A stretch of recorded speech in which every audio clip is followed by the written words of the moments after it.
Comisión de Biblioteca y el canal cultural. Ustedes saben que nosotros transmitimos en general, las actividades culturales por el canal cultural. Entonces, si un día no pueden venir personalmente, están con la posibilidad de seguirlo por YouTube, Canal Cultural Jockey Club. Y ahí están acumuladas muchas de las presentaciones que hemos hecho estos últimos años, así que también tienen la posibilidad de revisarlas y de, ¿cómo se llama?, de repasar conceptos.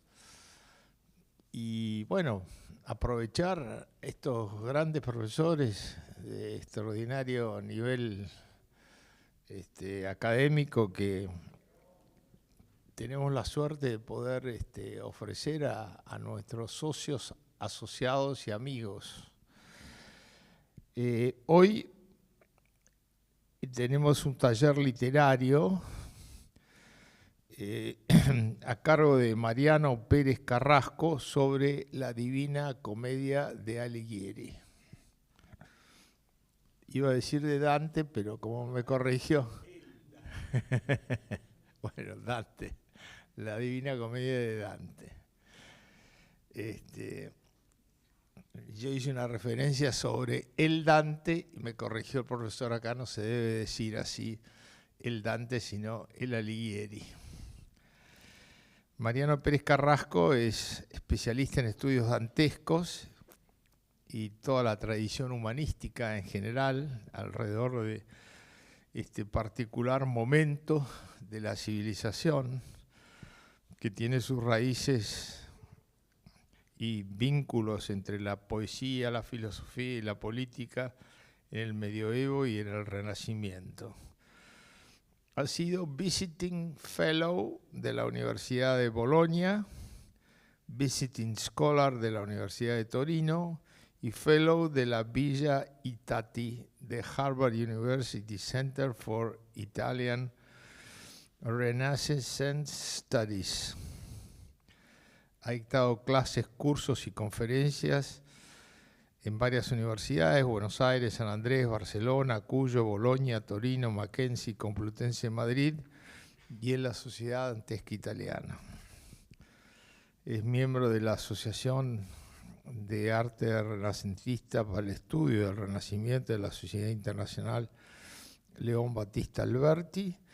Integra el Consejo Directivo de la revista Arte Renacentista y el Consejo Editorial de Humanística, un journal international de Early Renaissance Studies,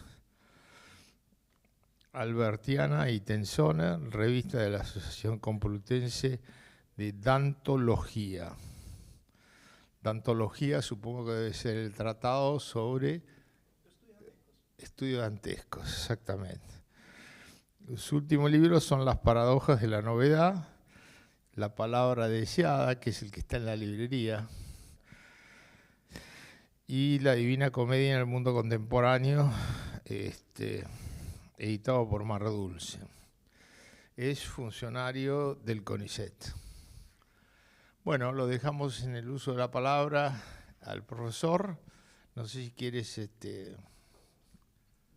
Bueno, por ahí, pero creo que aquí está bien. Gracias.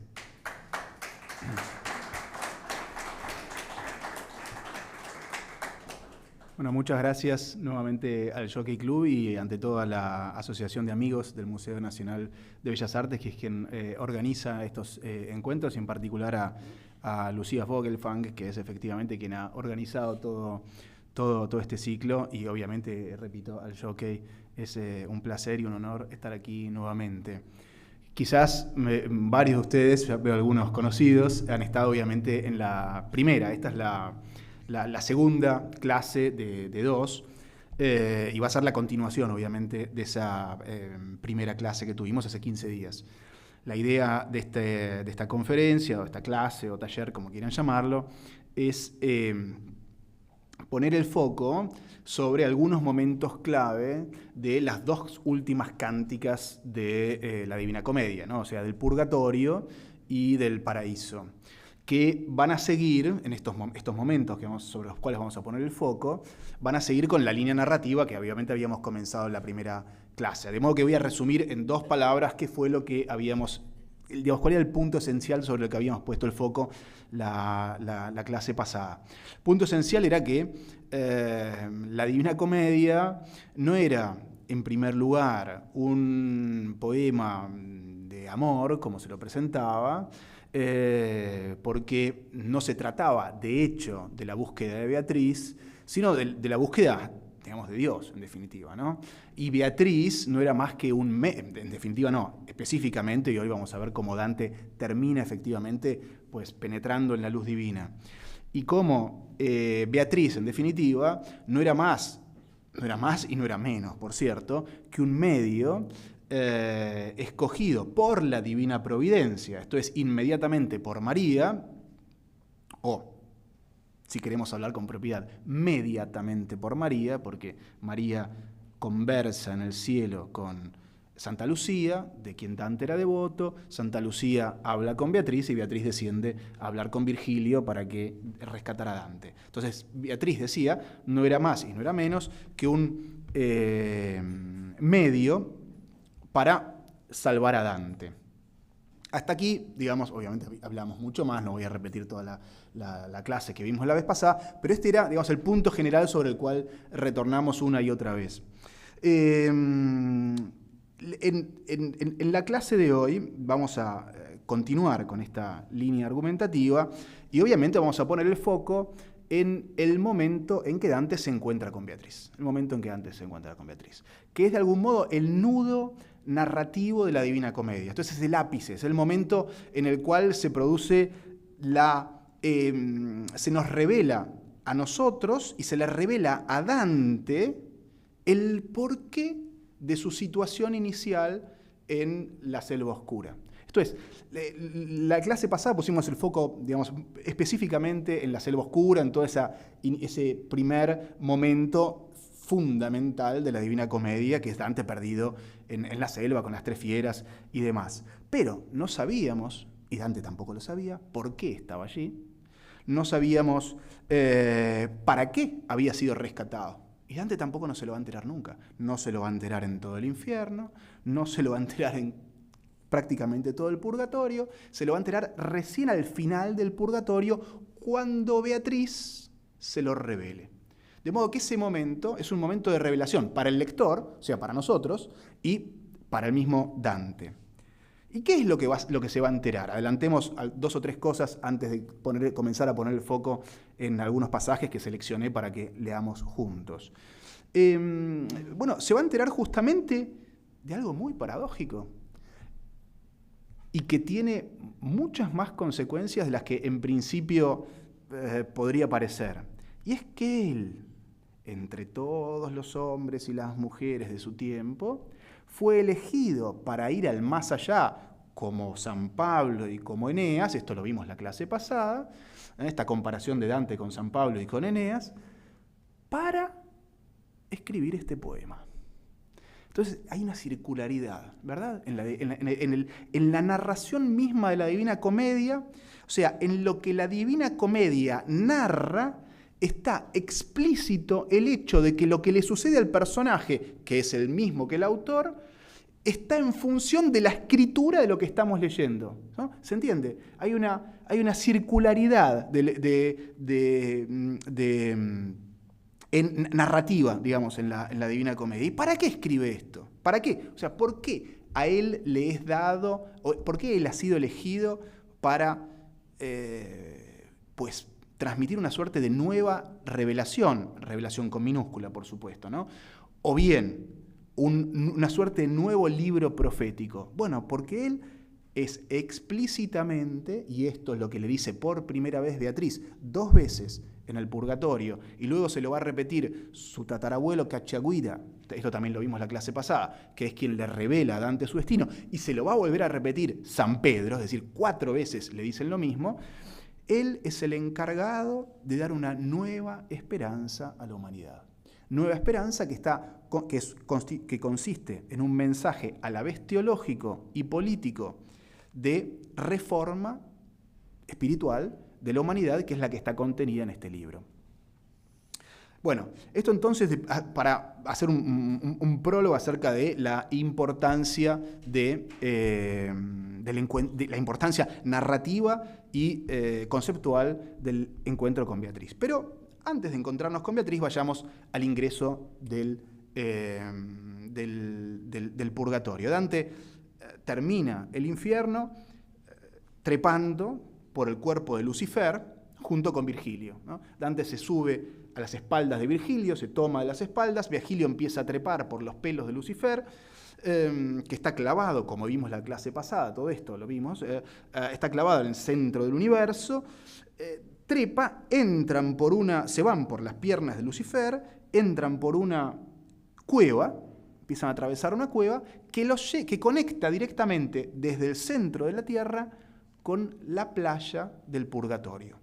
Purgatorio, ahora vamos a ver de nuevo el mapa de la Divina Comedia para ubicarnos. El Purgatorio es una inmensa montaña en el hemisferio austral, que en la Edad Media era concebido en términos simbólicos como un hemisferio enteramente de aguas, o sea, sin tierra. Bueno, y así comienza el Purgatorio, ¿no? Estos son los primeros 6 versos del Purgatorio. Dice: percorrer miglior acque alza le vele, omai la navicella del mio ingegno, che lascia dietro a sé mar sì crudele, e canterò del secondo regno, dove l'umano spirito si purga, e di salire al ciel diventa degno. Imagen acuática. Las 3 cánticas, infierno, purgatorio y paraíso, comienzan o tienen al principio de ellas imágenes de agua. ¿Por qué esto? Porque el viaje de Dante es eso en gran medida, en términos de nuevo simbólicos. Es una navegación.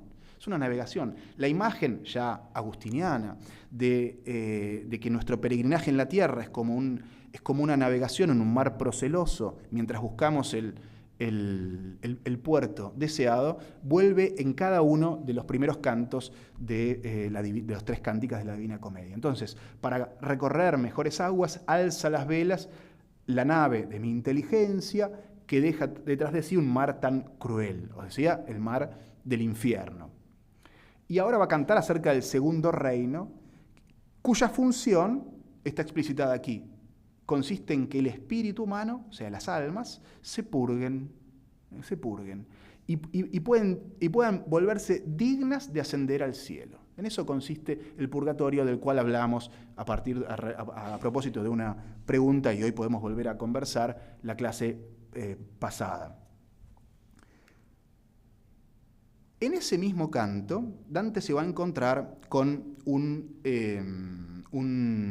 custodio, que va a ser el custodio de todo el purgatorio, que es Catón de Utica. Catón de Utica es un personaje muy discutido, porque todos los que están en el purgatorio, incluido el primero que Dante se encuentra, que es el mismo Catón, están allí para purgar justamente sus pecados, probablemente durante miles de años.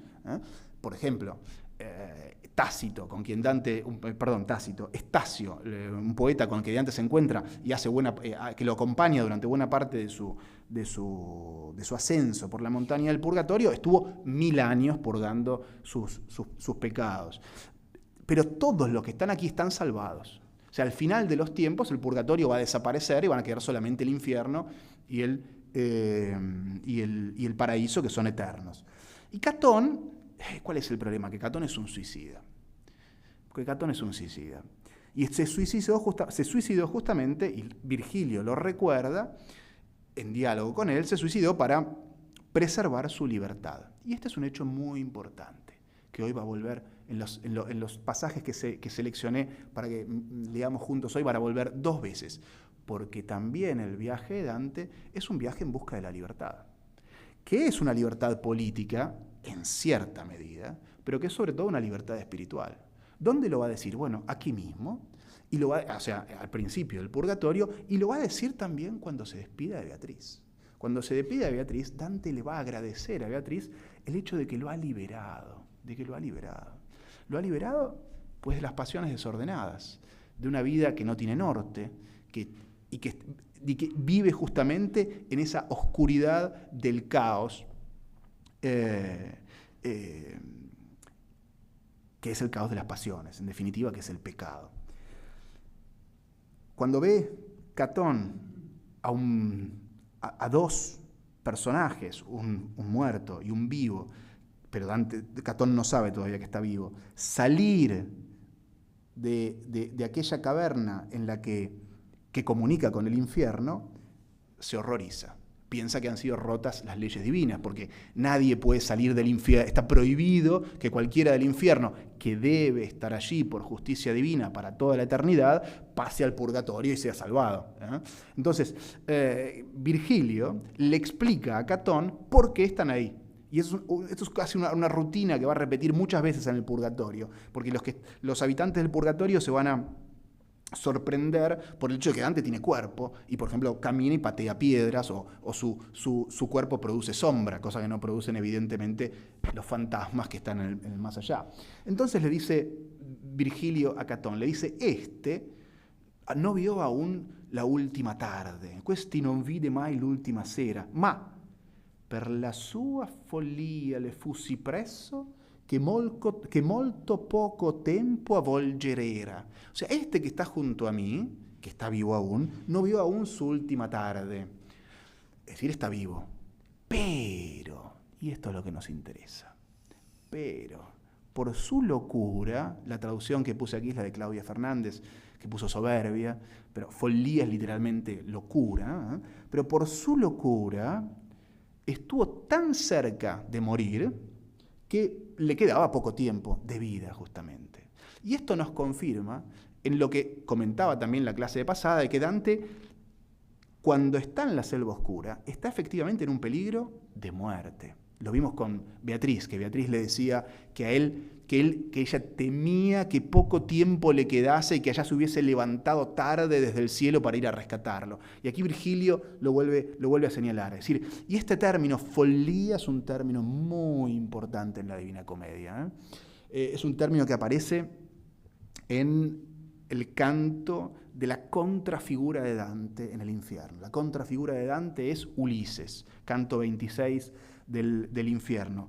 Y cómo se caracteriza la vida de Ulises, lo dice él mismo, o sea, el mismo personaje, la caracteriza como un folle, como una navegación, Ulises es un marinero, como una navegación que es un folle volo, un volar alocado, loco, ¿no? Y aquí tenemos la misma palabra, muy importante para los que les interese leer por su cuenta la Divina Comedia, que imagino que serán todos, prestarle atención a las palabras que se repiten en la Divina Comedia, para las palabras que son claves. Esta es una de esas palabras, folía.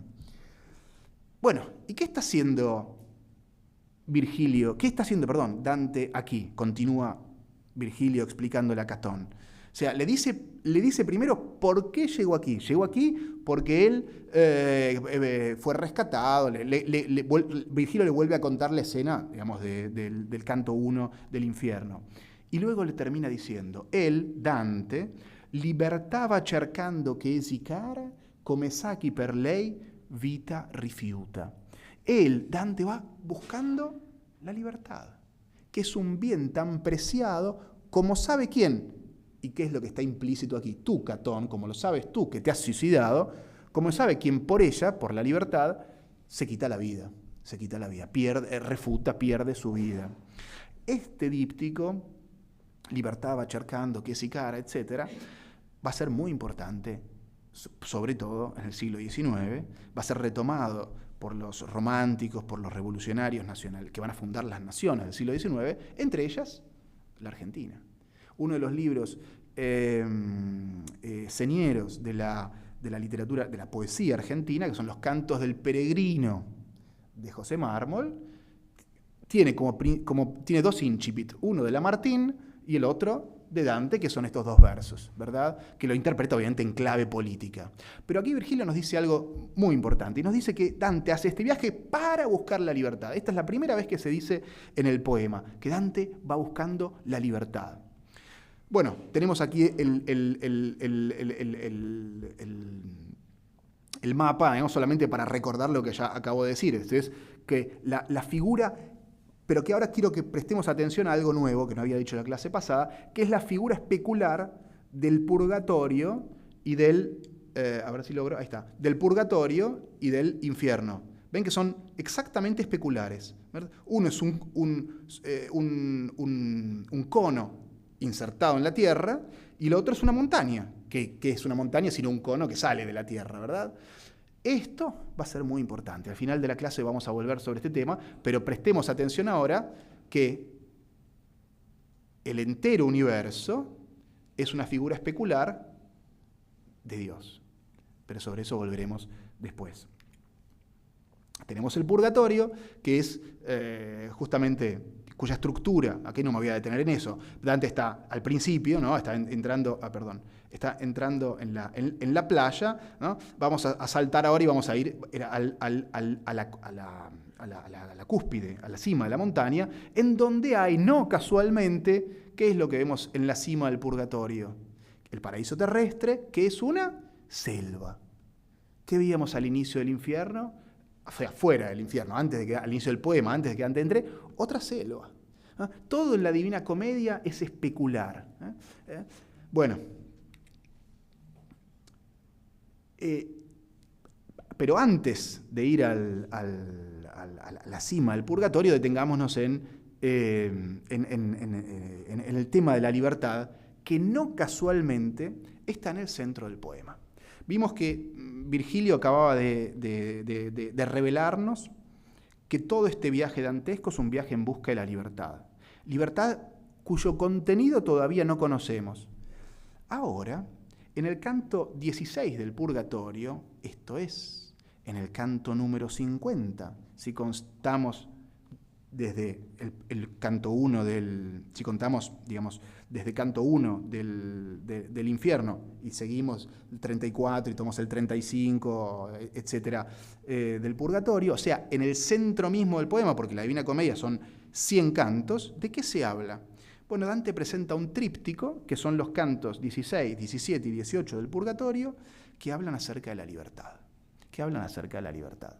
Hablan acerca de algo un poco más profundo que la libertad, que es el libre albedrío.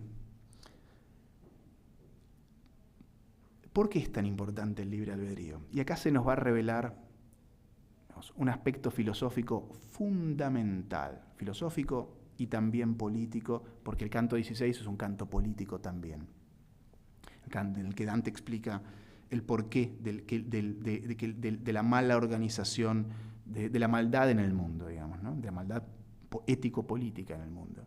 ¿Por qué la libertad, el libre albedrío acá es tan importante? Bueno, porque es la condición de posibilidad de que haya un orden moral, dice Dante. Si no hay, pero simplifico con corrección, si no hay, o sea, sin traicionar, si no hay libertad, no hay posibilidad de elegir entre el bien y el mal. Si no hay posibilidad de elegir entre el bien y el mal, no puede haber premios ni castigos. Si no hay premio ni castigo, entonces no hay orden moral. Y eso es en el plano filosófico. En el plano teológico, evidentemente, si no hay libertad, si no hay libre albedrío, no puede haber ni infierno ni paraíso. Ergo, sería inverosímil el entero viaje que Dante está haciendo. No sería más que una mera ficción literaria, cosa que Dante dice explícitamente que no es. Pero ¿por qué el alma es libre? Digamos, esto es la presentación de por qué el libre albedrío es tan importante. La otra opción, o sea, la opción contraria, la opción que niega la libertad del ser humano, ¿qué dice? Dice que, en realidad, el hombre no es libre, sino que está determinado. ¿Determinado por qué? Bueno, en el tiempo de Dante, como en el tiempo de San Agustín, como también en nuestra época, muchos dicen que lo que nos determina es la naturaleza. ¿Cuál es la parte más, importante de la naturaleza? Pues los cielos es lo que se llama el determinismo astral. Es decir, que son los astros, todos los que creen en la astrología, de algún modo piensan esto, ¿verdad? O sea, que los astros de un modo u otro determinan el accionar humano. Pero el argumento del determinismo, o sea, el argumento que dice que las acciones humanas, que el ser humano en realidad no es libre, sino que está determinado a actuar por fuerzas que lo exceden, puede presentarse de la misma manera con otras hipótesis. Puede presentarse un determinismo económico, es que la economía me determina a actuar de tal o cual manera y por lo tanto no soy responsable, ¿verdad? Que mi biología me determina a actuar de tal manera, el racismo es esa idea, ¿verdad? Que en mi psiquis hay algo que me determina a actuar así o asá y en consecuencia no soy libre. Bueno, en la época de Dante muchos planteaban muchos que están identificados con una determinada corriente filosófica, sobre la cual podemos hablar después, sostenían esta posición. Y Dante, o mejor dicho, un personaje que es otra suerte de alter ego de Dante, que se llama Marco Lombardo, va a sostener la posición contraria, es decir, que el hombre es libre. ¿Y por qué es libre? Y esto es lo que nos interesa. Escuchemos cómo lo dice Dante, que además son muy bellos los versos. Los leo en italiano y los traduzco inmediatamente. Dice, está hablando de vosotros, ¿verdad? Seres humanos. A maggior forza e a miglior natura liberi soggiacete, e quella cria la mente in voi che il ciel non ha in sua cura. Però, se il mondo presente disvia, in voi è la cagione, in voi si cheggia. Esto es, dice Marco Lombardo, que es quien está hablando, vosotros, vuestra alma, vuestra inteligencia, está sujeta libremente, liberi soggiacete, está sujeta libremente a una fuerza mayor y a una mejor naturaleza. Entonces, el intelecto humano, la psiquis humana, no depende de nada que esté sometido a la naturaleza, sino que depende directamente de algo que es superior a la naturaleza misma, que es obviamente Dios. ¿Cuál es la idea de Dante? Que aquí dice por primera vez, pero que va a repetir 2 veces en el Purgatorio, una vez en este canto 16, otra vez en el canto 25. La idea de Dante es que el alma humana, en su aspecto intelectivo, es decir, en su inteligencia, es una creación directa de Dios. El alma humana en su aspecto nutritivo, en su aspecto vegetativo, es una creación natural y por consiguiente el ser humano es como todos los otros animales. Pero en lo que hace a la inteligencia, y esta es una idea que Dante toma de Aristóteles, es decir, que no depende de la revelación, sino que es una idea filosófica, de teología filosófica, teología racional, no de teología revelada, es creada directamente por Dios y no generada por la madre y el padre. Es decir, ¿no? Ustedes dirán, qué cosa más extraña. La vez pasada hicimos un cuento, una narración.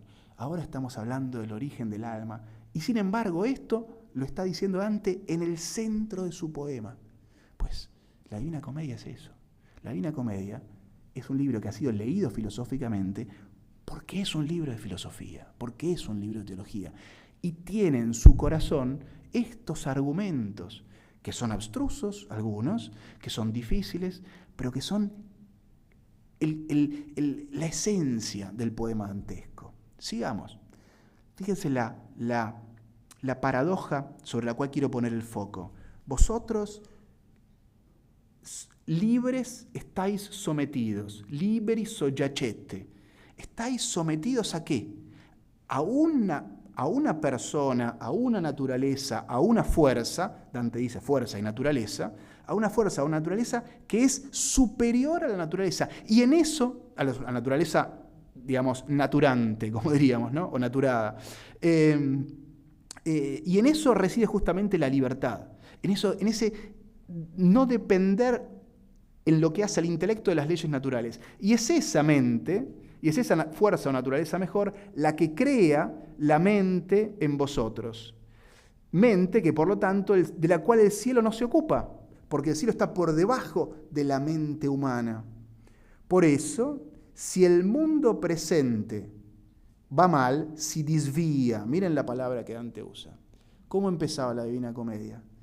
Nel mezzo del cammin di nostra vita mi ritrovai per una selva oscura che la diritta via era smarrita. O sea, toda la Divina Comedia es un desviarse, ¿verdad? O sea, comienza porque antes se desvió, se salió del camino. Y acá está diciendo, de nuevo otra palabra clave, por eso le pongo el foco. Y acá está diciendo, si el mundo presente se sale del camino, paréntesis, ¿cómo te saliste tú, Dante?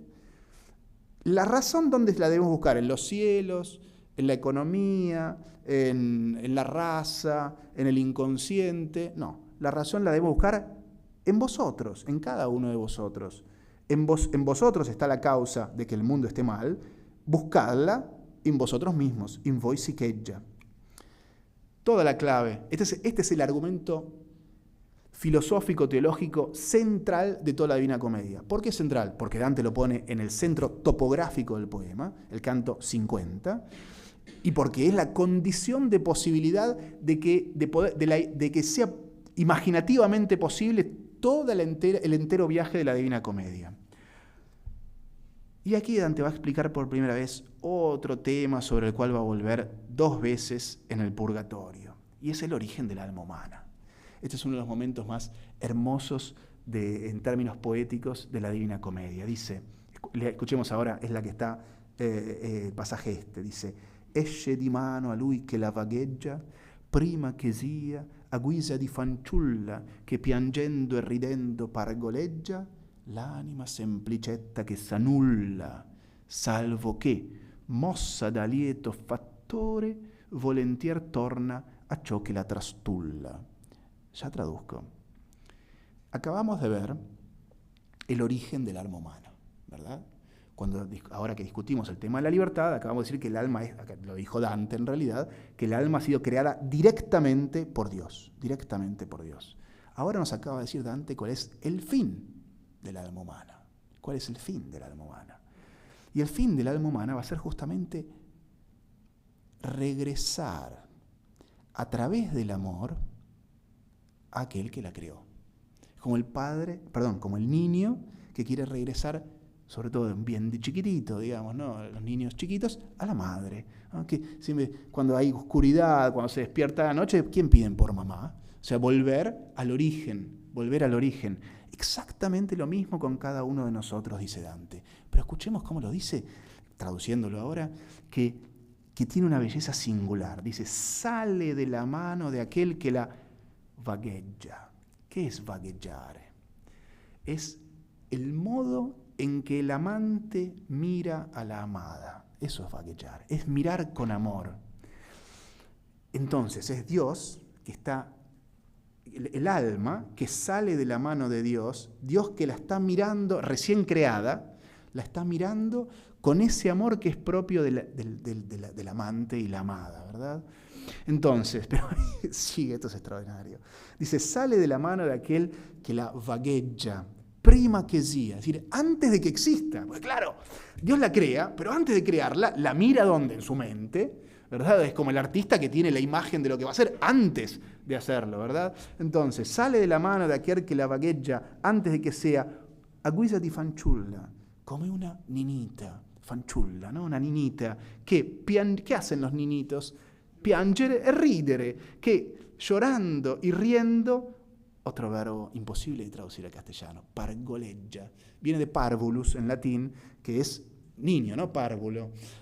Sería como parvulegiar, ¿no? O sea, podríamos inventar un neologismo, que es haciendo cosas de niño, pero miren los diminutivos, ¿no?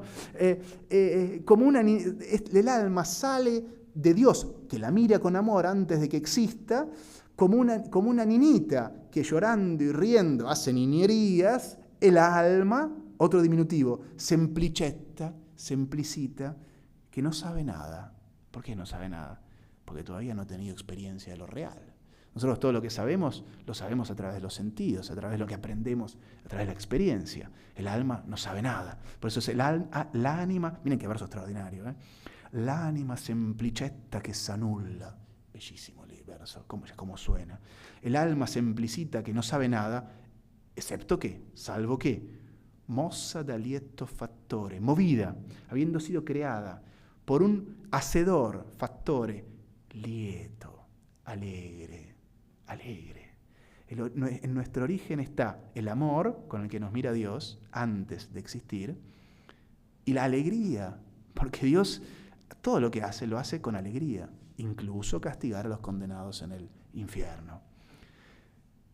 Salvo que, decía, el ánima semplicetta que s'anula, que nada sabe, excepto que, movida por un hacedor alegre, volentier torna, regresa con ganas, volentier, a aquello que la trastulla. Otro verbo muy difícil de traducir.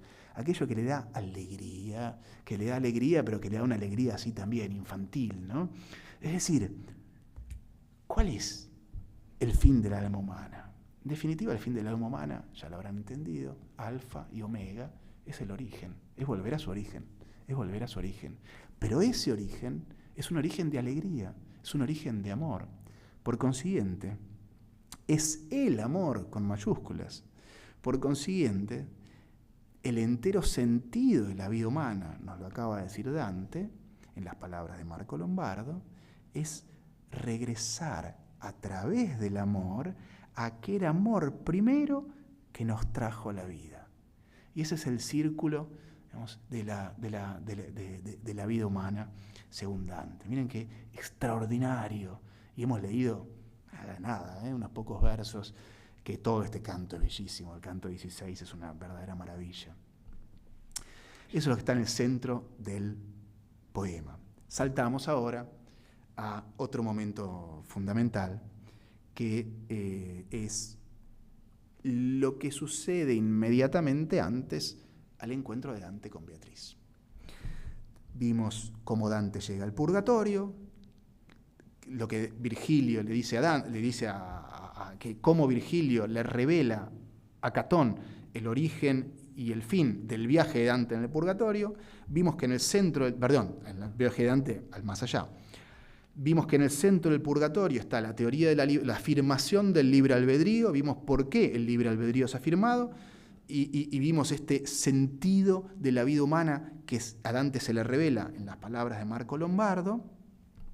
Y ahora vamos al final, es decir, a la cima del purgatorio. Ya Dante atravesó todas las cornisas del purgatorio, y cada vez que Dante atraviesa una cornisa, un ángel, que es el custodio de esa cornisa en la cual se purga cada uno de los 7 pecados capitales, le da un golpe con una de sus alas y le quita 7 pes que tiene tatuadas, que le tatúa justamente el primero de los ángeles con los que se encuentra, en la frente. Cada una de esas pes representan uno de los 7 pecados capitales. Dante acaba de atravesar, en lo que vamos a ver ahora, el último de los pecados, que es un pecado extraordinario, digamos, el modo en que está purgado, que es la lujuria, que es en la cual Dante tuvo que atravesar un muro de fuego, dentro del cual están incendiándose en un incendio que sería más, yo habría sentido que me refrescaba, dice Dante, si me hubiese arrojado a nadar en un vidrio ardiendo, del modo en que quemaba, y le quemó realmente a él el fuego en el cual están los lujuriosos. Dante atraviesa ese muro de fuego, paréntesis, otra imagen de una simbología poderosísima, ¿verdad? Atravesar el muro de fuego, cierro paréntesis, y llega ahora efectivamente a la selva buena. Es decir, si había una selva oscura, a la selva luminosa, podemos decir. Si había una selva oscura de la cual partió, que era la que vimos la clase pasada, al inicio del poema, la selva de selva quiere decir bosque, silva es silva en latín. La selva con la que Dante se encuentra ahora en el purgatorio es una selva luminosa, es una selva que es todo luz, que es toda perfección, que es el verdadero hogar que Dios hizo al hombre y que ahora está desierto. Desierto excepto por un personaje muy misterioso, que es una señorita, que camina cantando y juntando flores alende el Leteo. Dante está aquende el Leteo, el verdadero paraíso terreno está del otro lado del Leteo justamente, el Leteo es un río. de la cual mucho no vamos a hablar, luego puedo decir algunas palabras. Mientras Dante está todavía de este lado del río, sucede algo rarísimo. Una procesión alegórica, que es lo que estamos viendo en pantalla, que representa la entera historia de la salvación. Representa la entera historia de la salvación, que está representada por un grupo de ancianos vestidos de blanco, los tenemos allí, que representan alegóricamente los libros del Antiguo Testamento. En el centro vemos al carro. El carro representa la iglesia, y esto es importantísimo, porque Beatriz, ¿dónde va a aparecer? Pues aquí mismo, en el carro. El carro, es decir, la iglesia, va a ser el protagonista de todos los cantos finales del purgatorio, que son cantos profundamente teológicos ya. Teología es una teología de la historia, ¿no? Una teología de la salvación. El carro va a ser tirado por un animal, que es un animal mitológico, es un grifo, mitad águila y mitad león, que está representando quién es, el que arrastra por la historia a la iglesia, pues Jesucristo. Y Jesucristo es también mitad hombre y mitad Dios. Por eso tiene una naturaleza bifronte, ¿verdad? Como el grifo, que es símbolo de Jesucristo. Tenemos luego a los evangelistas, representados por cada uno de sus animales, las virtudes teologales,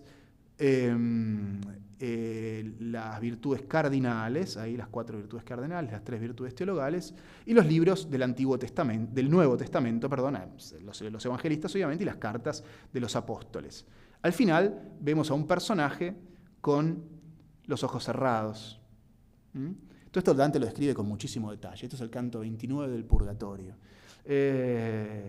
Según Borges, es el canto más horrendo de toda la Divina Comedia. Es un canto fascinante, a mi juicio, ¿verdad? Porque además es importantísimo, es importantísimo.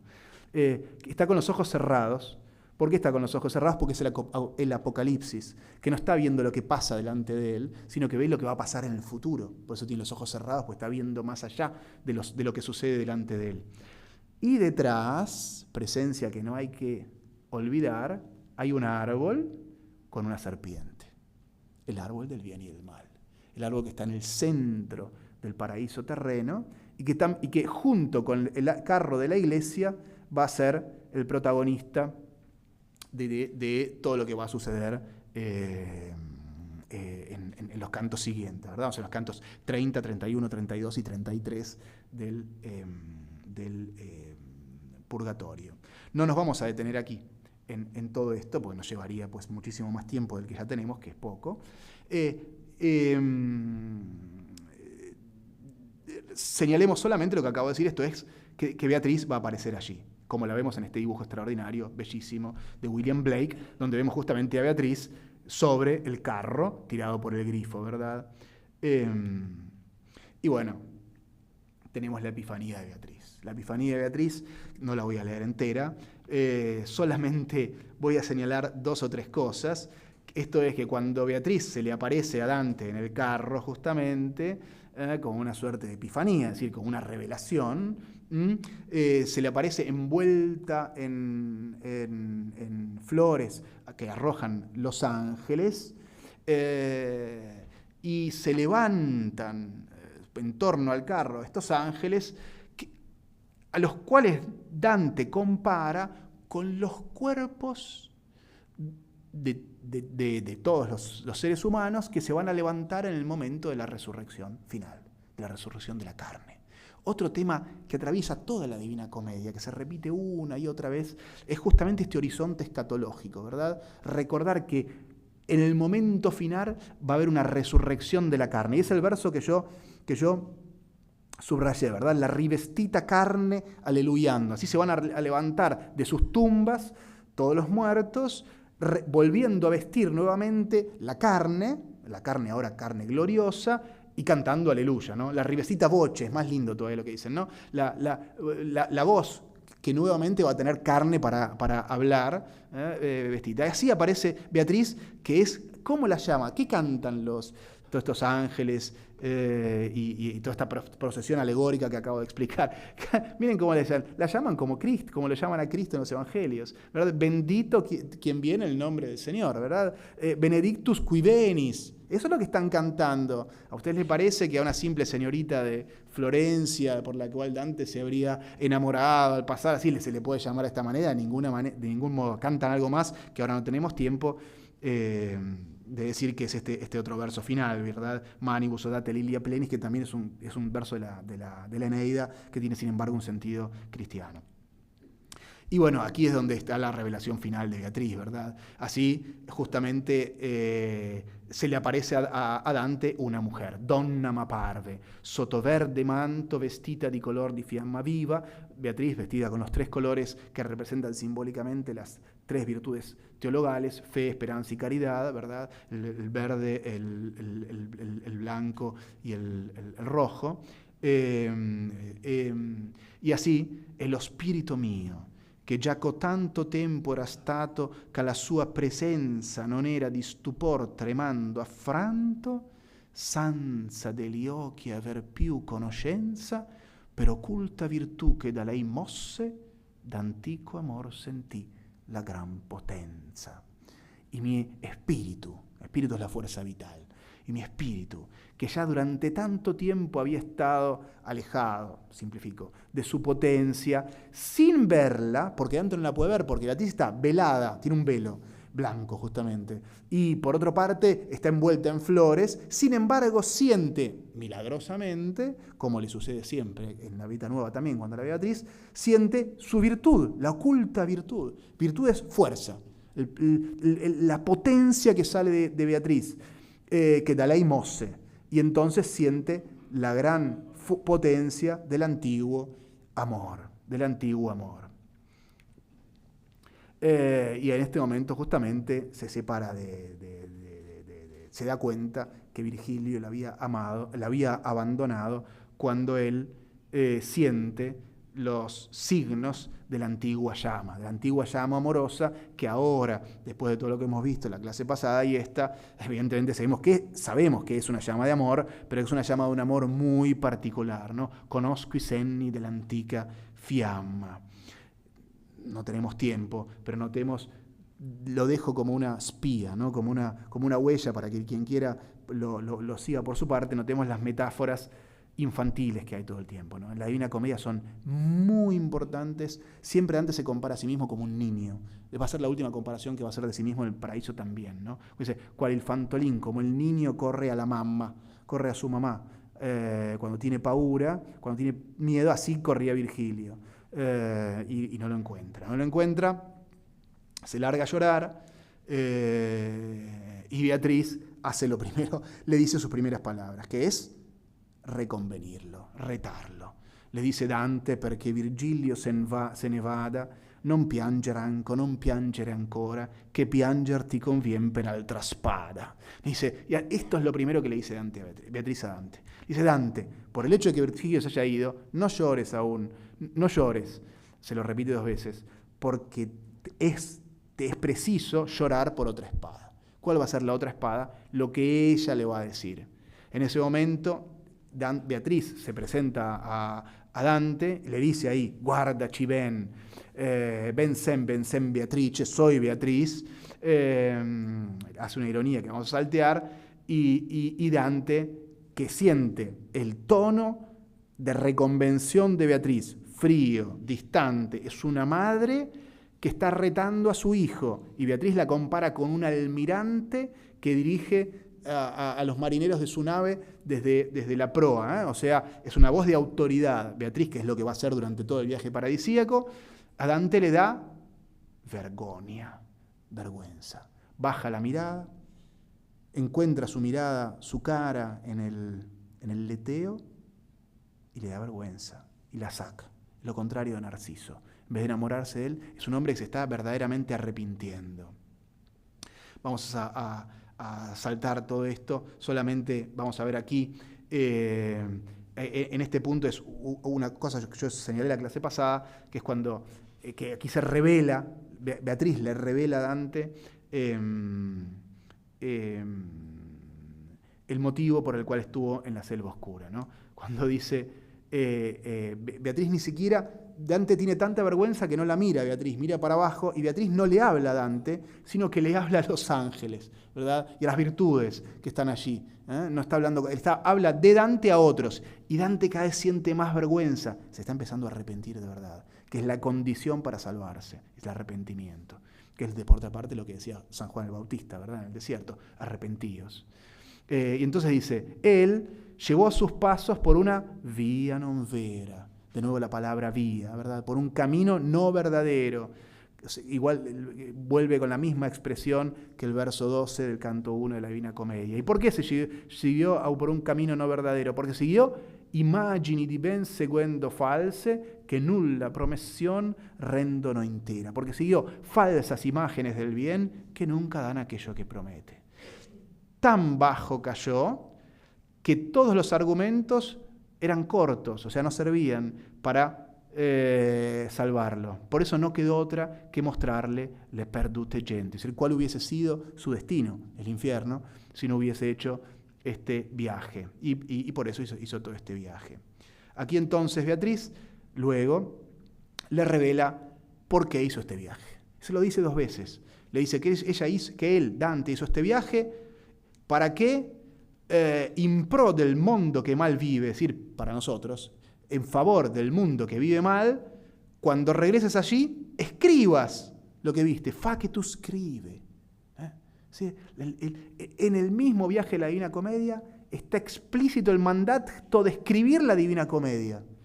Y luego se lo repite, dice, tú nota, tú escribe, y así como estas palabras están dichas por mí, así escribe estas palabras para los vivos, ai vivi, de aquel vivir que es un correr a la muerte. Dice norte es un error, a la muerte, a la muerte. O sea, para nosotros, cuya vida va a terminar obviamente en la muerte. ¿Qué es el pecado en que cayó Dante? Bueno, ya lo hemos visto, lo señalé más de una vez.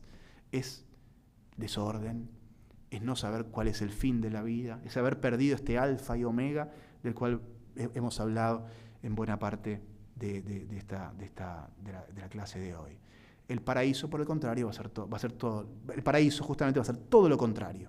Si esa selva oscura es la selva del caos, del desorden, la selva sin caminos en la cual uno se pierde porque ha perdido el camino justamente, porque ha perdido la verdad que nos debe orientar, es decir, llevar hacia el oriente, hacia el sol, el paraíso es el mundo de orden. Por eso, el primer gran discurso de Beatriz en el paraíso es un discurso acerca del orden cósmico. Orden cósmico. Y lo dice al principio, dice, todas las cosas, le cose tutte quantas, tienen un orden entre ellas. Un orden que es la forma que hace que el universo sea semejante a Dios. Eso lo va a explicar con detalle, no lo vamos a ver ahora. El que lo quiera ver, de todo esto hablo en un curso que di para el Museo Nacional de Bellas Artes, justamente que lo pueden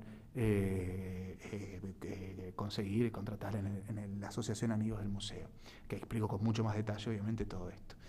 ¿Y qué explica en este discurso sobre el orden? Y ya vamos terminando. ¿Qué explica en este discurso sobre el orden? Explica también la causa del mal. ¿Cuál es la causa del mal? Alejarse de ese orden. Così da questo corso si diparte talor la criatura. Así a veces de este curso de todas las cosas que siguen un orden, se aleja la criatura que tiene el poder, que es la libertad, que somos solamente los seres humanos, hombres y mujeres, que tiene el poder de piegar hacia otra parte, o sea, de volvernos hacia otra parte. Otro término técnico, piegar, ya no tengo tiempo para explicarlo, pero está en el origen del amor. Virgilio, un canto después del canto 16 del Purgatorio, explica en qué consiste el amor. Y ese amor consiste en un plegarse del alma a su objeto amado. Después lo podemos hablar. ¿Por qué la criatura se aleja del orden divino, que es el orden natural, y intenta crear su propio orden, que en realidad es un desorden que lo lleva a la selva oscura? Bueno, porque se está movida por un falso piacere que lo lleva a caer, ¿verdad? Todas las mismas palabras, son todas palabras técnicas que habían aparecido en el discurso de Beatriz a Dante. Salteo esto, solamente quería señalar, cada vez que Dante va ascendiendo con Beatriz por los cielos, está volando, porque es alguien que ya no tiene pecado y por lo tanto puede volar efectivamente, está acompañada por Beatriz. Dante sube tan rápido de cielo en cielo que no se da cuenta que ascendió. Se da cuenta de su ascenso, no por el movimiento mismo, que es inmediato, porque no hay materia, entonces no se siente el atravesar el espacio, ¿verdad? Sino por la belleza de Beatriz, que cada vez se hace más hermosa de cielo en cielo, hasta que, canto 30 del Paraíso, Dante no la puede ni siquiera nombrar a esa belleza, y esto es lo que yo había señalado aquí, pero ya nos hemos quedado sin. No solamente dice aquí, ahora es preciso que yo desista de ir detrás de su belleza, porque no la puedo, pues su belleza es ya inefable para mí, pero lo dice de un modo hermoso. Y entran ahora, salen de los cielos naturales, que son los 9 cielos que están en torno de la tierra, y entran a un cielo en el cual no hay ni tiempo ni espacio, que es un cielo puramente intelectual, que es el Empirio. Empirio es el cielo de fuego, que es el lugar, entre comillas, en donde está, entre comillas, Dios. Y es el verdadero paraíso, Y esto sí hay que leerlo. No podemos no leerlo, estos pocos versos que puse allí.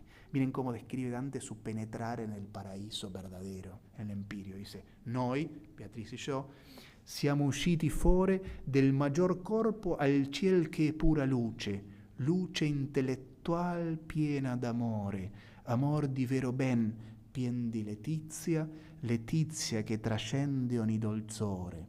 Nosotros hemos salido fuera del mayor cuerpo al cielo que es pura luz intelectual llena de amor, amor de verdadero bien lleno de leticia, alegría, la misma palabra que había caracterizado a Dios en el canto que vimos 16, ¿verdad? Lieto, la misma.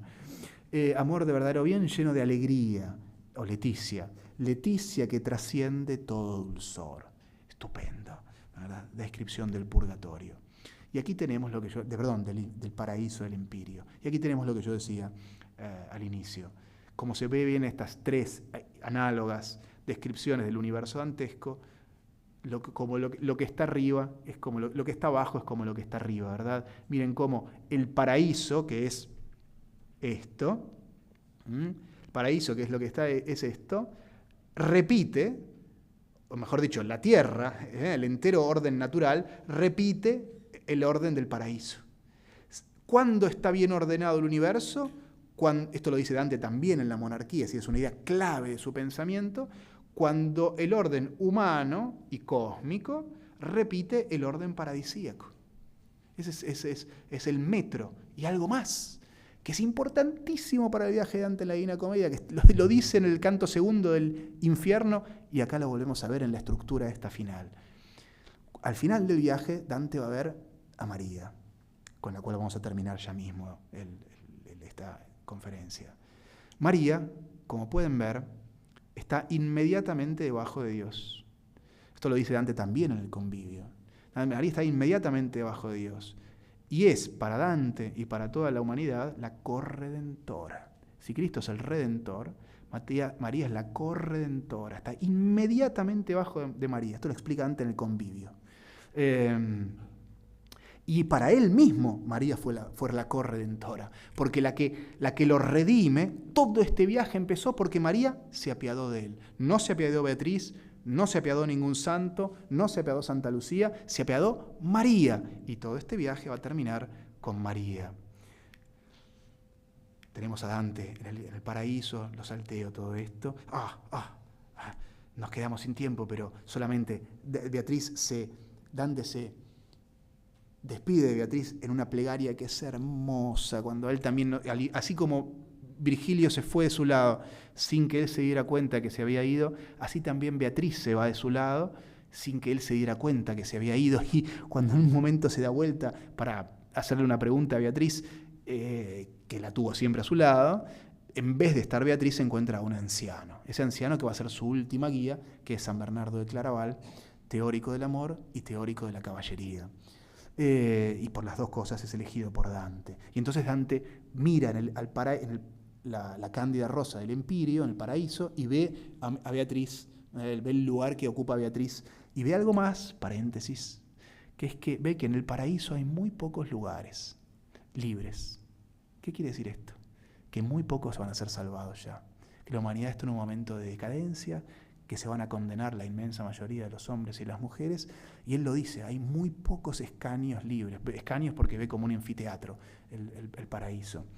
¿Y qué dice Dante en su hermosa despedida, que lamentablemente no vamos a leer, pero repito, si quieren, ya sea en el libro cuanto en el curso que dicté y está grabado para la Asociación de Amigos, está explicado con detalle, que dice, tú, Beatriz, le está hablando a Beatriz, tu mai di servo tratto a libertate.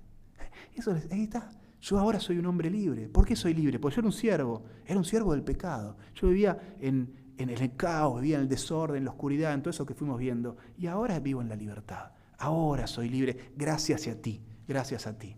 Così orai. Esto es una plegaria, lo dice Dante. Così orai, así oré. Bueno, y terminemos.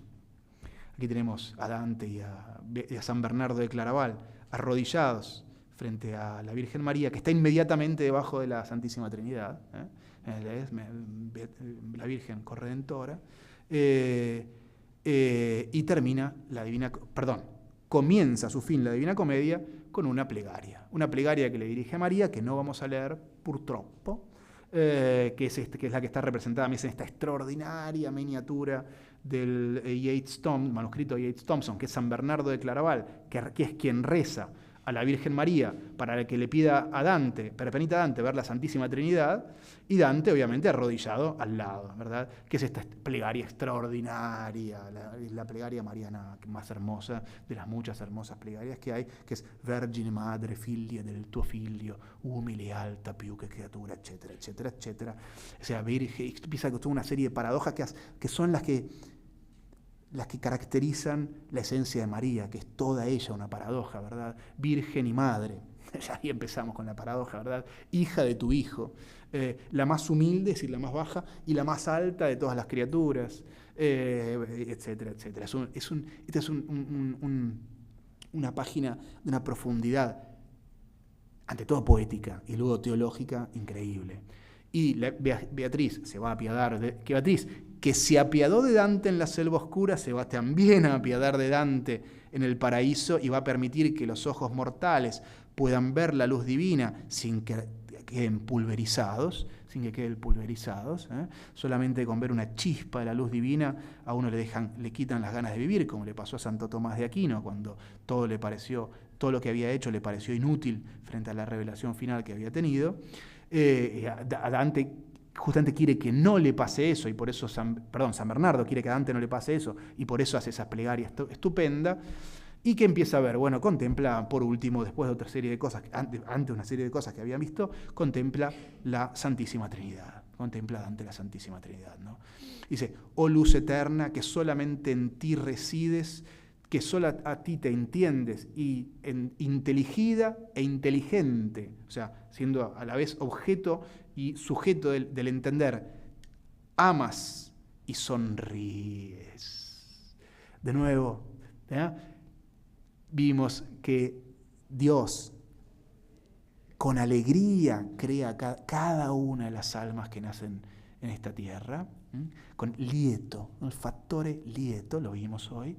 Y aquí vemos que la Santísima Trinidad, que en esta tercina, en este terceto, Dante está, cuya dinámica Dante está describiendo en este terceto, no solamente ama, no solamente intelige en su eternidad, o sea, piensa, como ya había comprendido Aristóteles, sino que también se ríe. Esa es una característica exclusiva del Dios cristiano, este reír, este arridi. Y Dante comprende la Santísima Trinidad, incomprensible, pero la comprende, y entonces cuando comprende la Santísima Trinidad se le aparece por último algo que sí no comprende. ¿Qué es lo que se le aparece? En la Santísima Trinidad, como podemos ver, son tres círculos concéntricos, bien representada como tres círculos concéntricos. Y se le aparece la nostra figlie, claro. El hombre es imagen y semejanza de Dios. Quiere decir que hay una huella de Dios en cada uno de nosotros y hay una huella de cada uno de nosotros en Dios. Por eso dice, se me apareció pintada nuestro rostro. Y a su vez Dios es hombre también, ¿verdad? La segunda persona de la Trinidad, Jesucristo, Dios y hombre. ¿Cómo sucede esto? Perché il mio viso in lei, en la Santísima Trinidad, tutto era meso. Entonces yo estaba todo penetrando con mi mirada en ella para comprender el hecho a la vez de la encarnación, o sea, del Dios hombre y del hombre Dios, o sea, de la huella de Dios que hay en cada uno de nosotros. Pero aquí ya no ni la imaginación ni la inteligencia de Dante, incluso en este nivel superior que le ha permitido su viaje, que es un viaje de aprendizaje, y la gracia final de la Virgen, ya no puede comprender este misterio final. Y entonces, dice, como un geómetra que intenta medir el círculo para encontrar la cuadratura del círculo, y pensando y no encuentra el principio para comprender la figura que está viendo, tal era yo, así era yo ante esta visión nueva, o sea, la visión de nuestro rostro inscripto en la Santísima Trinidad. Quería ver cómo la imagen se convenía con el círculo y dónde se encontraba. Di indova es un neologismo dantesco, o sea, eso endondeaba, ¿no? Ma non eran da ciò le proprie penne, pero mis fuerzas, mis plumas, mis alas no me permitían esto, ¿no? Se non che la mente, y aquí viene el golpe final de la gracia, se non che la mia mente fu percossa da un fulgore in che sua voglia venne, sino que mi mente fue golpeada, percossa, por un fulgor que satisfizo mi voglia, mi deseo. All'alta fantasia cui manco possa, ma già volgea il mio disio, e il velle, sì come rota che igualmente mossa, l'amor che muove il sole e l'altre stelle. A la profunda imaginación o fantasía, aquí le faltaron las fuerzas. Él, Dante, que fue elegido para hacer este viaje porque su imaginación y su esperanza es tan fuerte, que pudo representar para nosotros, in pro del mundo que mal vive, que vivimos mal, las verdades que solo creemos por fe, las realidades que solo esperamos porque la fe nos da esperanza. A él, sin embargo, no pudo representar ese misterio final que es la encarnación de Dios en el hombre y la presencia del hombre en Dios. Por eso, pero ya mi deseo y mi voluntad, que al inicio del viaje estaban desordenadas y apuntaba uno para una parte y otra para otra, como una rueda que se mueve siempre igual, y miren, recuerden que todo el universo es un círculo simbólico, por eso se mueve como una rueda la voluntad y el deseo de Dante, ya eran movidas por mi capricho, eran movidos por mi deseo en sentido subjetivo, no, mi deseo y mi voluntad eran movidas por ¿quién? Por el amor que mueve también al sol y a todas las otras estrellas. Gracias.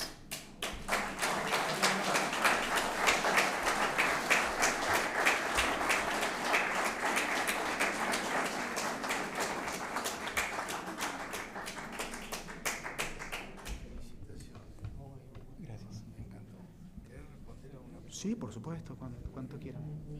Profesor, para responder alguna pregunta, si existe.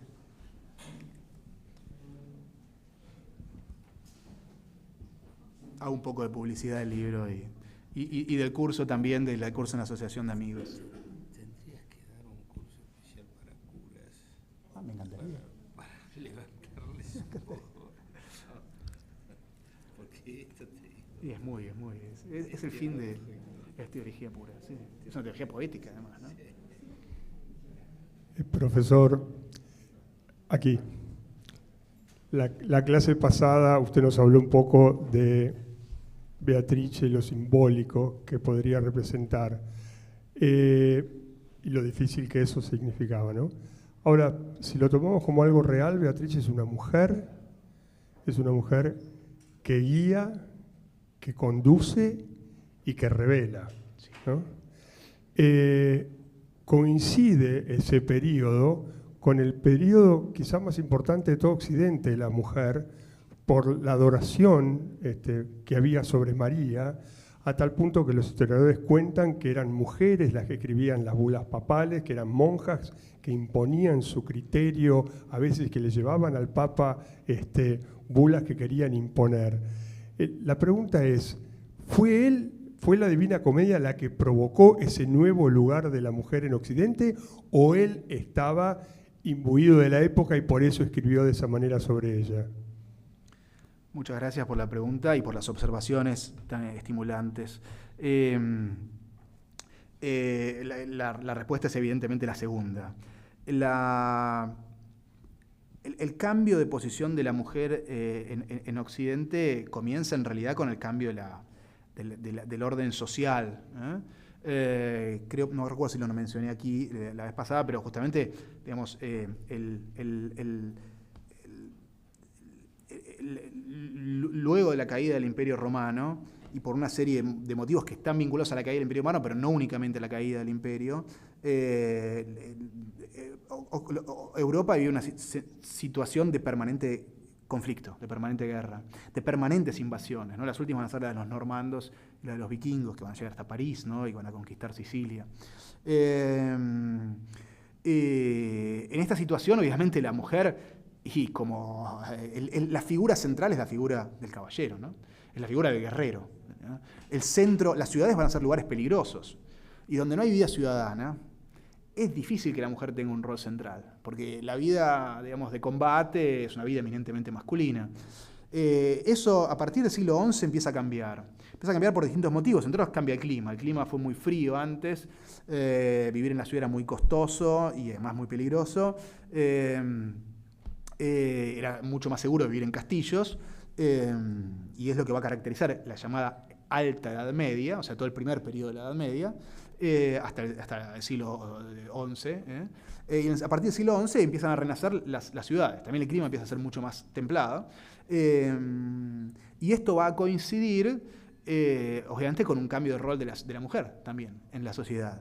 Esta es la hipótesis de la cuestión económica, digamos, ¿no? Pero además tenemos también una evolución teológica, porque en realidad el gran momento de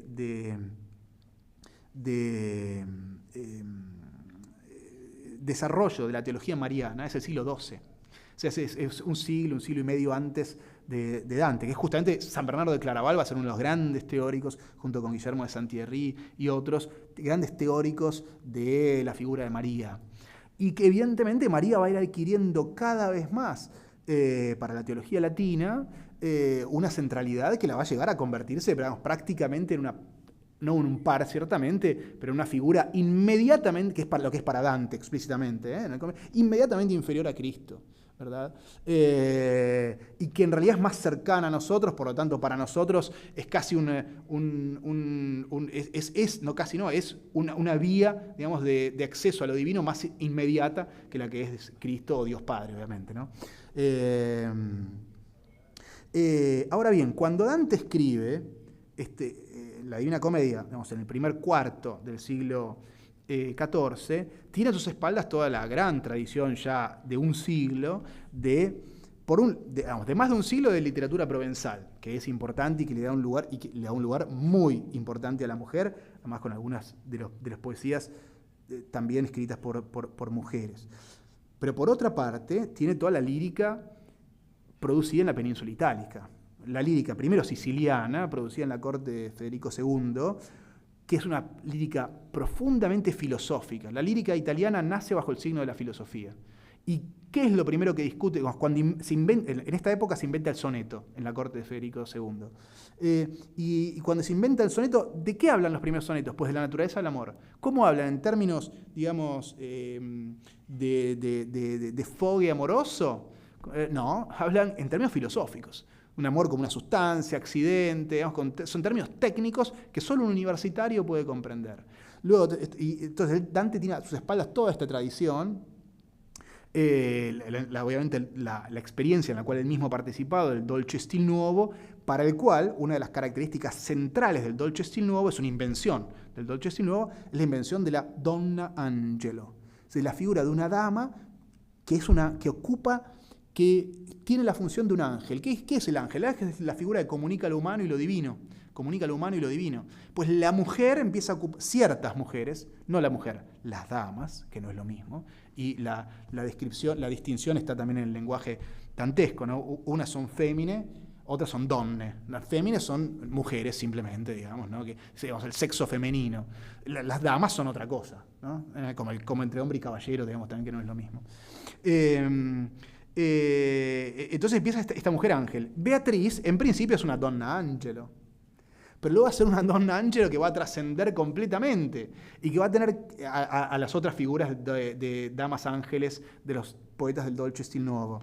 Y que va a adquirir un lugar ya en la vida nueva, un lugar explícito de figura crística. Es decir, va a ser una especie de figura de Cristo en la tierra. Y ahí se explica, a la luz de Cristo, se explica las ambigüedades de Beatriz.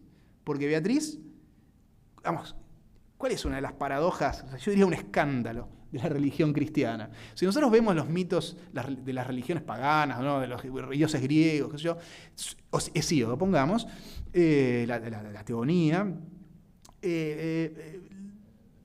los grandes combates divinos, ¿no? Suceden en un tiempo impreciso, anterior obviamente al tiempo humano, o muy antiguo, en un lugar impreciso que nunca se sabe bien dónde es, con algunas excepciones, pero nunca se sabe bien dónde es. El relato que nos transmiten los evangelios, por el contrario, nos habla de un hombre, digamos, singular, que nace de una mujer determinada, bajo una figura histórica, digamos, muere bajo otra figura histórica, romanos, digamos, en un determinado lugar geográfico perfectamente determinable. Es decir, que Jesucristo, que es Dios, es también alguien que camina por la calle, que alguna vez caminó por la calle, le puedes al lado de ella, fue a llamar a Andrés, fue a llamar a Pedro, ¿verdad? Beatriz es lo mismo.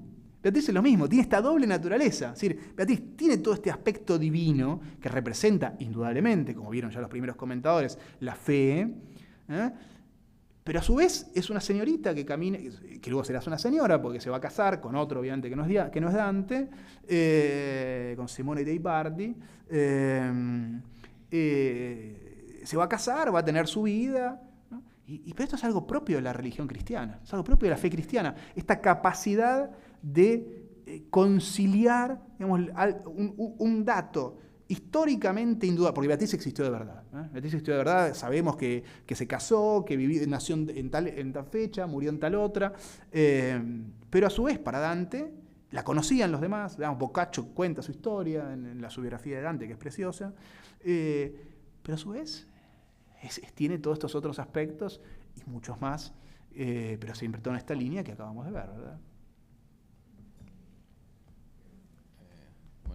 Mariano, primero ante todo te quiero felicitar por tu libro, lo vengo leyendo, estoy por la mitad, es espectacular, muy bueno, muy interesante. Muchas gracias. Yo ya vengo preparado con una pregunta que me la anoté. Entonces, la libertad es el tema filosófico central de la Divina Comedia, ¿no? Ahí afirmas en tu libro. El hombre es libre y en consecuencia responsable de su destino. Claro. Pero sin embargo, ¿cómo se conjuga eso con los casos que se encuentran dentro de los primeros 5 círculos del infierno? Los pecados de la incontinencia. Por ejemplo, Francesca da Rimini, donde se desresponsabiliza de sus actos, donde inclusive le echa la culpa a la literatura por el libro que estaba leyendo, ¿no? Donde el sujeto no es más responsable de sus actos en esos casos. ¿Cómo se conjuga esas dos cosas, el libre albedrío y esto? Excelente pregunta, que además es muy pertinente para lo que hemos visto hoy, justamente, que el centro de hoy fue el tema de la libertad, ¿no?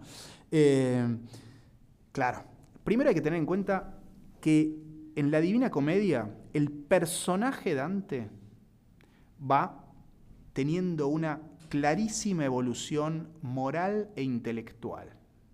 Él va madurando, va madurando. Por eso yo dije hoy, es muy importante la figura del niño.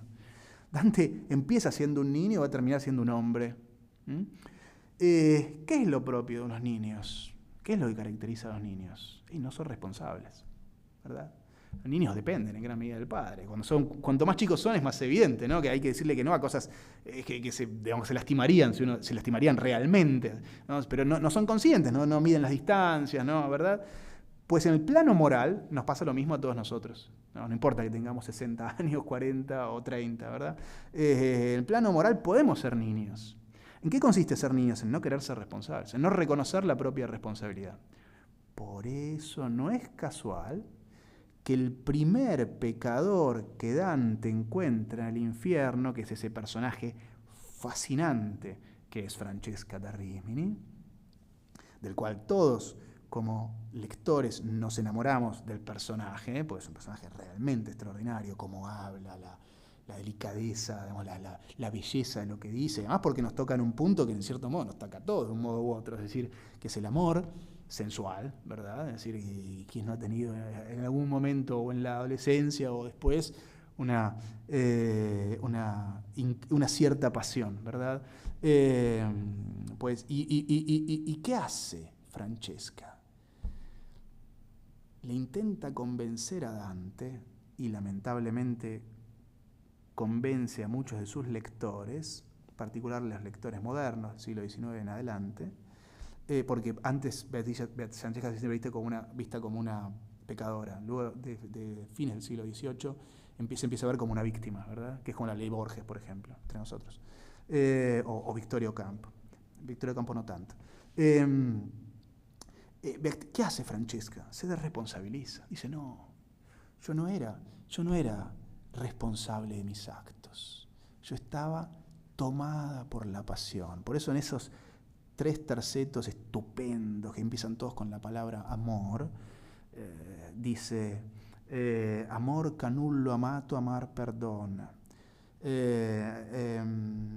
Termina diciendo, amor conduce noi ad una morte, y me falta uno que ahora me va a venir. El sujeto de las acciones que hace ella no va a ser nunca ella en su discurso, siempre es amor. Pero eso es una mentira. Los personajes del infierno son mentirosos. Están en el infierno. No se les puede creer a alguien que está en el infierno.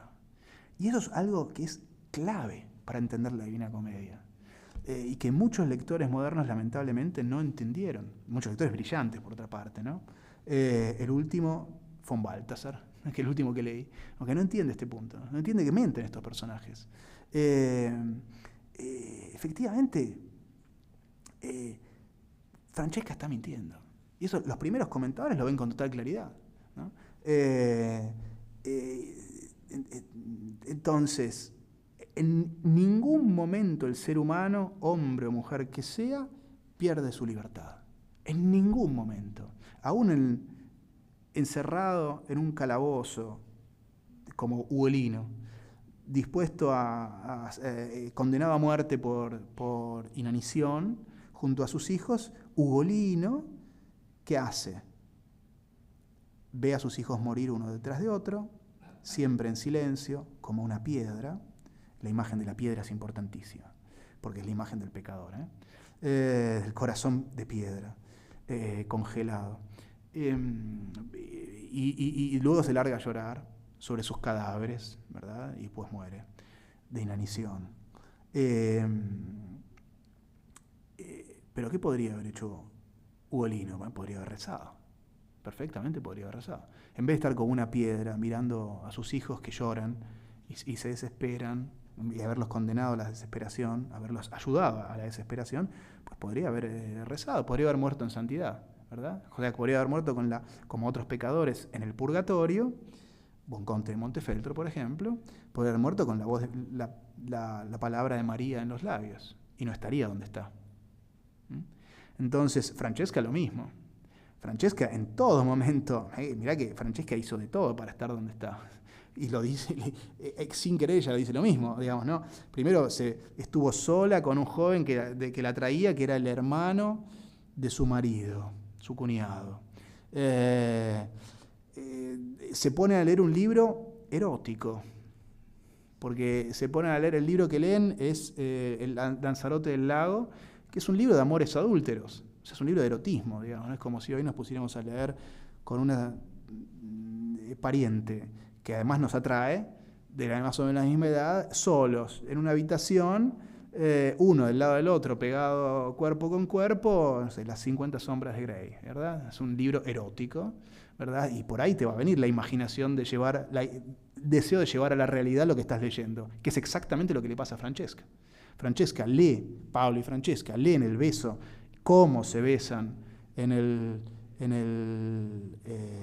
Lanzarote del Lago, y él la besa a ella, y ella lo besa a él, se les cae el libro, la imagen está representada en el beso de Rodin, que lo tenemos una copia preciosa aquí en el Museo Nacional de Bellas Artes, justamente, ¿no? Está el Pablo besando a Francesca, y están desnudos, con el libro que cae de una de sus manos, ¿verdad? Y dice, e quel giorno più non vi leggemmo avante, ¿no? Y ese día no leímos más.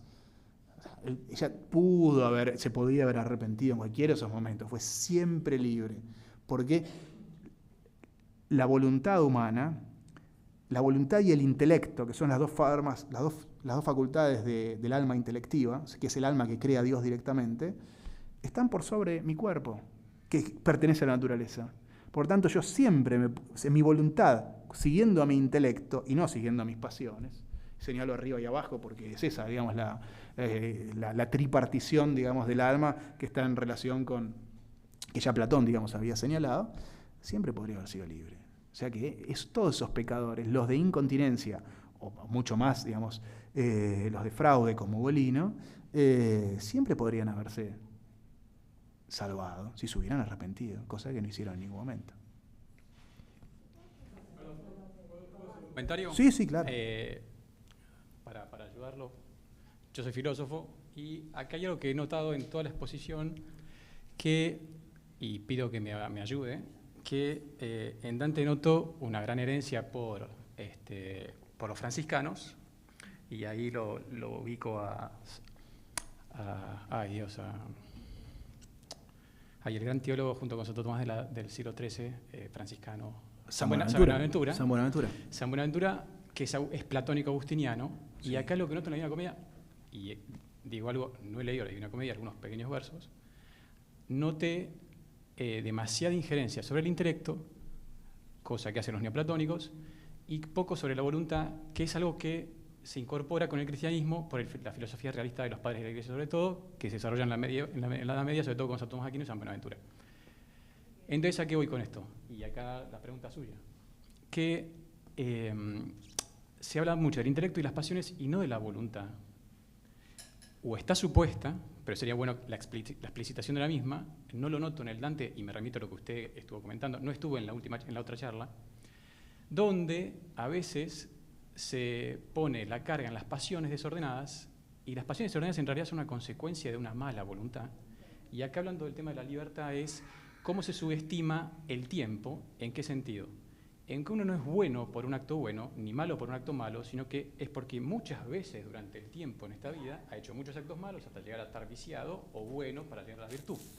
Y acá en el ejemplo de la mujer que hablan del infierno, la mujer llega a hacer lo que hace porque previamente tuvo que haber hecho muchos actos malos y desordenados, y ahí hasta incorpora a San Agustín en el Ordo Amoris, de una desvinculación donde la mala voluntad, y esto se subestima muchísimo, tiene una gran injerencia en que la inteligencia se vuelva obtusa y no quieras ver. El necio significa no querer ver.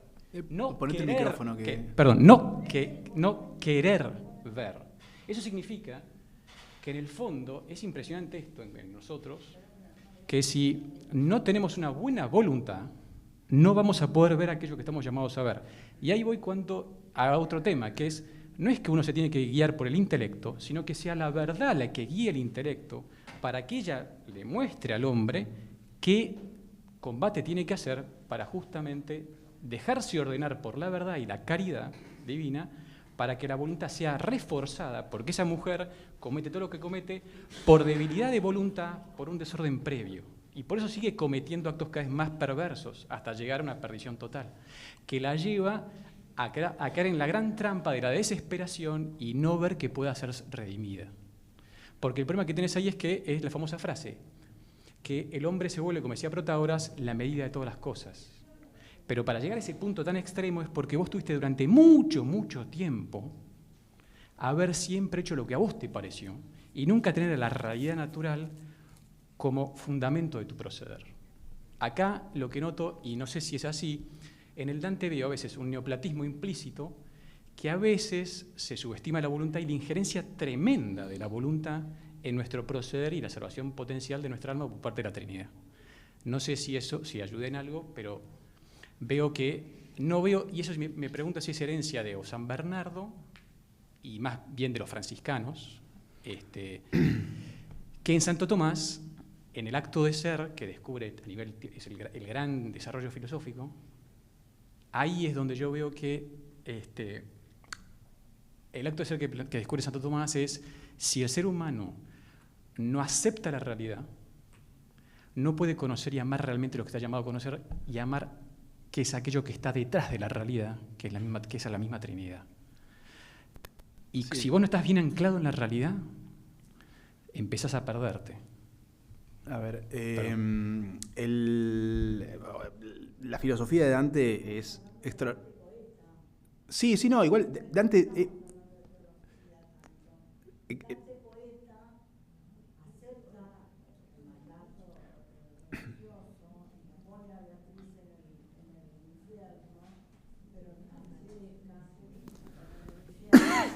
Pero por nadie siente tanta compasión como para llorar y morirse de compasión. Así que en el fondo Dante poeta no la condenaba, no la veía como un ser perverso ni nada por el estilo. Bueno, justamente, es una muy buena observación, que estoy de acuerdo.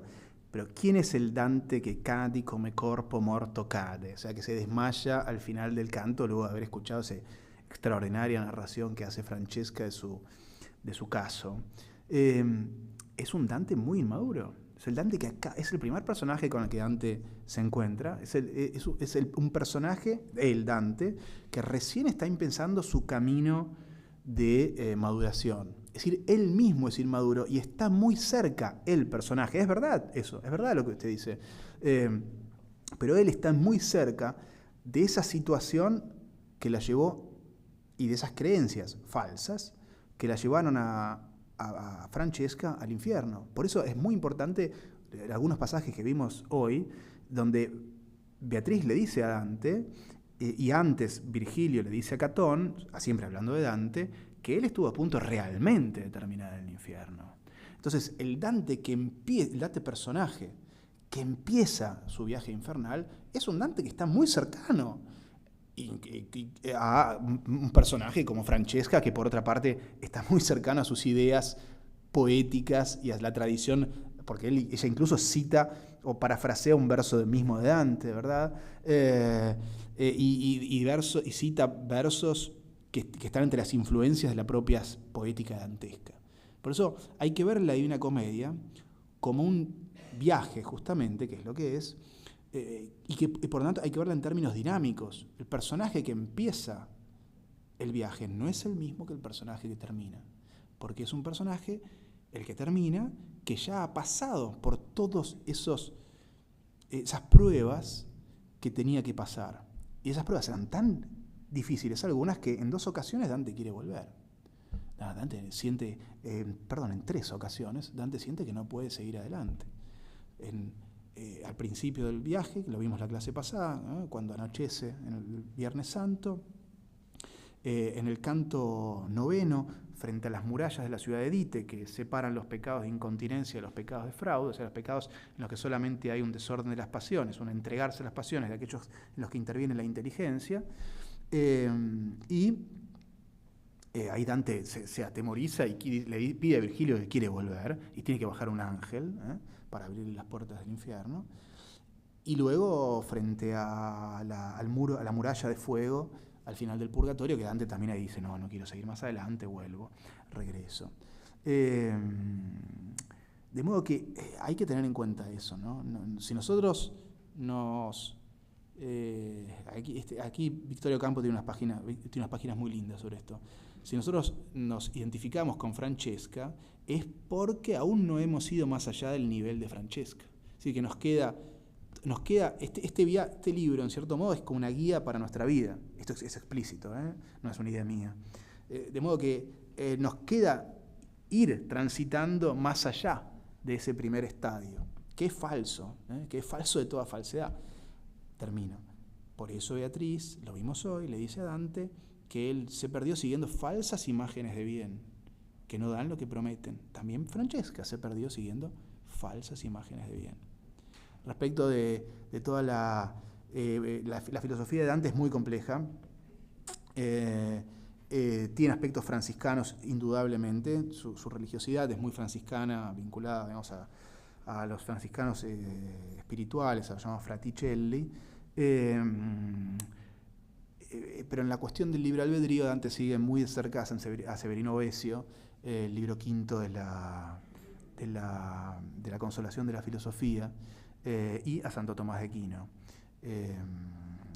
No es casual que en el verso final de la Divina Comedia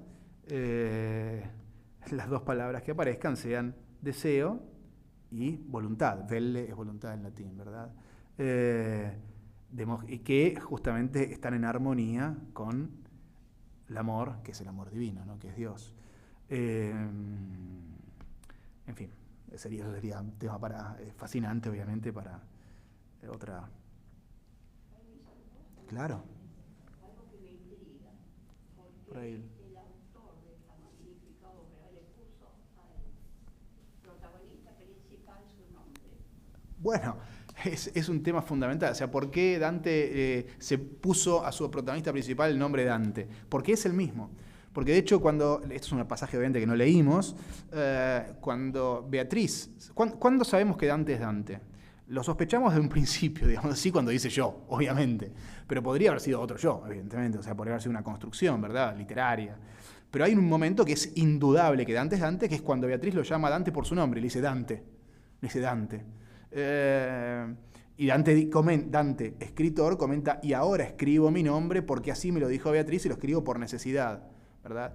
¿Por qué hace esto? Porque es la narración de un viaje que él dice haber tenido. Por tanto, le está haciendo una narración, le está diciendo, bueno, yo hice un viaje, como Marco Polo cuando viaja, digamos, ¿no? Yo hice un viaje muy particular, que es este que acabamos de ver, que lo hice para escribirlo, y al escribirlo estoy cumpliendo con la finalidad por la cual hice el viaje que yo tuve que hacer.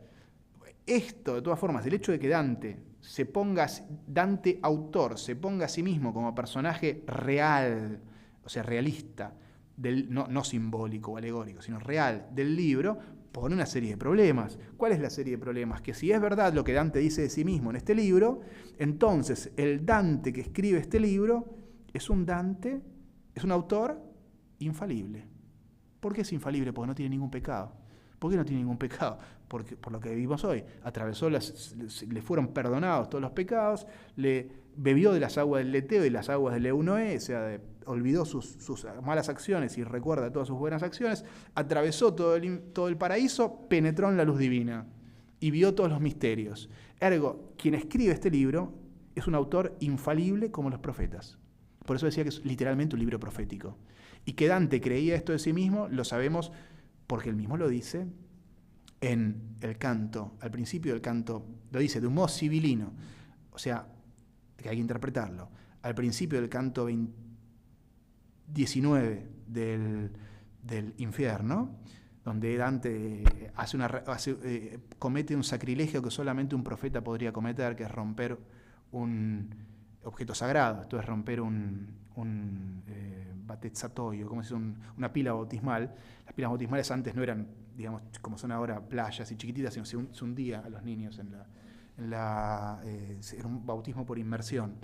Y él ve a un niño ahogándose y Dante cuenta anécdotas de su propia vida. Es una anécdota de su propia vida, es una historia realista. Pero un niño ahogándose y rompe un objeto sagrado, cosa que nadie puede hacer sin, obviamente, cometer un sacrilegio, que es lo que es. Excepto un profeta, ¿verdad? Y que los profetas pueden cometer ciertos sacrilegios que los certifican como tales.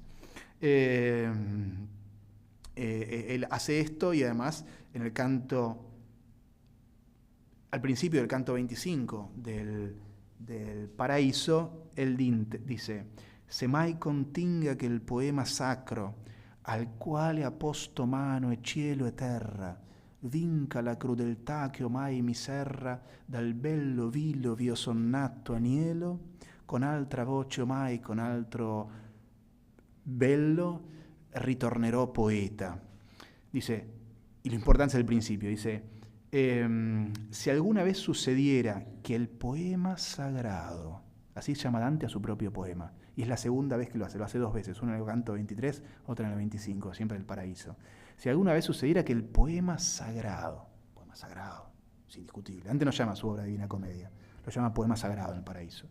Si alguna vez sucediera que el poema sagrado, en el cual han puesto sus manos quiere decir que ha sido escrito por el cielo y por la tierra, y que a mí me ha hecho adelgazar a lo largo de los años, me permitiese regresar a Florencia, yo voy a ser coronado poeta en la misma fuente bautismal en el mismo lugar en el cual fue bautizado. O sea, une su destino como poeta con su destino como cristiano, Pero fíjense que Dante dice que este poema, y esto lo dice también 2 veces, antes en el canto 10º del Paraíso, que es el canto donde él habla con Santo Tomás de Aquino, es un canto extraordinario, el canto de los espíritus sapientes, uno de los cantos donde habla con Santo Tomás de Aquino, él dice que él no es más que un escriba.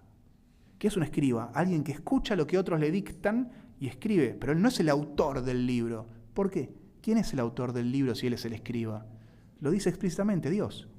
O sea, él dice explícitamente, más de una vez, que este libro es un libro sagrado, 2 veces dice sagrado, escrito no por él, sino por Dios. Y él es como son los evangelistas, que no son los autores, el autor es el Espíritu Santo.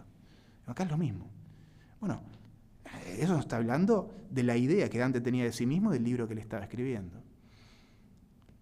Si a eso le sumamos que no solo Beatriz en los 2 pasajes que acabamos de leer, no solo Cacciaguida en otro muy importante, sino también San Pedro le dice en el Paraíso que su deber es escribir este poema, ya nos damos una idea del tipo de libro frente al cual estamos. Y porque Dante se pone a sí mismo en primera persona, porque no es indiferente que es él el que hizo realmente todo esto.